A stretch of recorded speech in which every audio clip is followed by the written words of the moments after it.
There's a war you're fighting every day, and you don't even know you enlisted. It doesn't look like war. It looks like content. It looks like just a video. A harmless scroll. A quick check. A small distraction. But something is happening in your head while you watch, because your feed ISN showing you what's popular. It's showing you what works on you. And the longer you stay, the more accurate it gets. At first, it's innocent. You click something that matches your mood. Something that mirrors your frustration. Something that confirms the thing you already suspected. And for a second, it feels good, not because it's true, because it's aligned. Your brain hates uncertainty. It hates confusion. It hates being wrong. So when a video hands you a clean narrative, a simple villain, a clear side, your nervous system relaxes. It feels like clarity, but it isn't. It's a weaponized comfort, because behind the screen, a system is running one job: predict your next move. And prediction requires one thing: patterns. It watches what makes you pause, what makes you replay, what makes you react, what makes you angry, what makes you feel seen. It doesn't care if it's healthy. It doesn't care if it's true. It doesn't care if it's destroying your relationships. It only cares if it makes you stay. And the most effective content in the world isn't entertainment. It's identity reinforcement. Because once something becomes your identity, you defend it automatically. You stop analyzing. You stop questioning. You stop listening. You fight. That's why this war is called Echo War. Because an echo doesn't give you reality. It gives you. Louder, clearer, sharper, until you can't hear anything else. And here's the part that nobody wants to admit.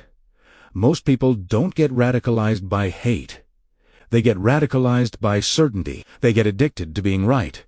That's what the algorithm sells. Not truth, certainty. It learns which version of the world makes you feel powerful, and then it keeps feeding it back to you until you forget it was chosen for you. Slowly, you stop discovering new ideas. You start collecting confirmation. And the feed becomes a mirror that only reflects one emotion. Whatever keeps you engaged. That's why two people can live in the same city, see the same headlines, and exist in completely different realities, because they aren't consuming information anymore. They're consuming validation. And validation feels like intelligence. It feels like I see what others don't. It feels like I'm not asleep.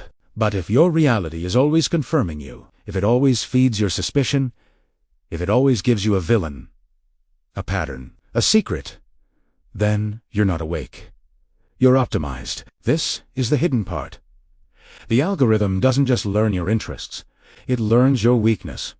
It learns what you fear, what triggers you, what makes you defensive, what makes you feel superior, what makes you feel hopeless. And then it builds a world around it, a world designed to keep your attention locked and your mind at war, because a calm person doesn't scroll. A grounded person doesn't binge. A stable person doesn't refresh. But someone under threat, someone anxious, someone angry, someone suspicious, they stay, they share, they come in, they recruit. So the feed doesn't calm you down. It sharpens you. It keeps you slightly irritated, slightly stressed, slightly distrustful. Not enough to leave, just enough to keep scrolling. And once your brain adapts to that pressure, silence starts to feel wrong. Stillness feels boring. Real life feels slow. Because compared to a manufactured war zone, reality feels empty. That's how the trap closes. Not with chains. With content, and you won't notice it happening. Because it feels like choice. Echo War works because it hijacks something ancient. Your brain is not built to seek truth. Your brain is built to seek safety. And in the modern world, safety is no longer physical. It's psychological. It's emotional.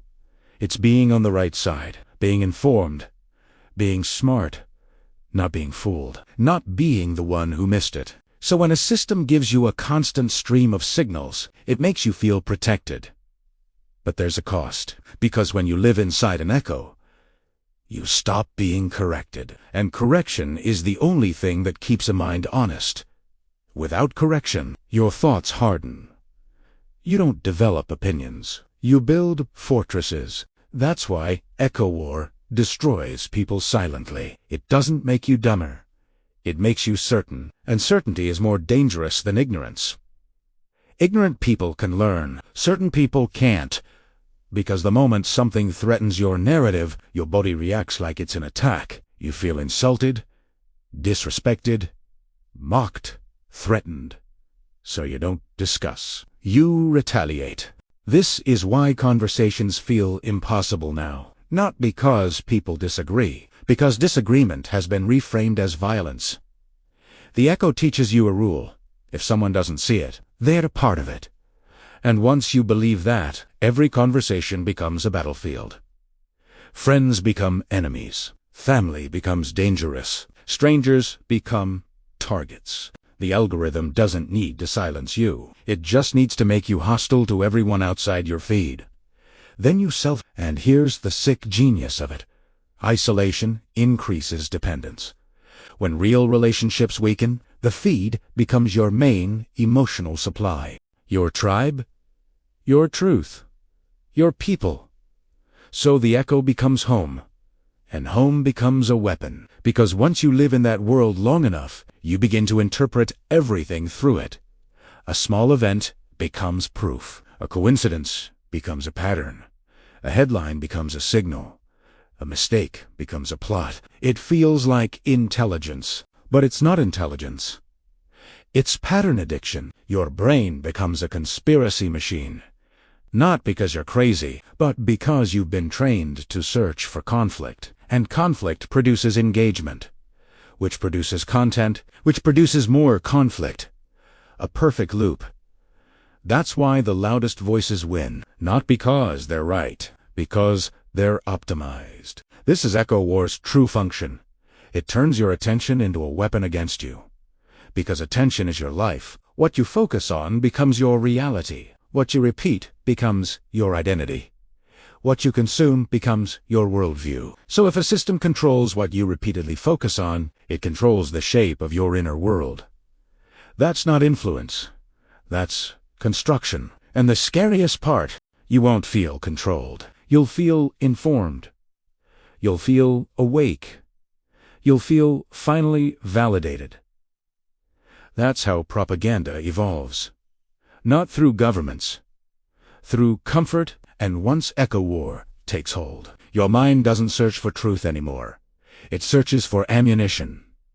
You start saving clips, collecting screenshots, stacking arguments, preparing for fights that never end.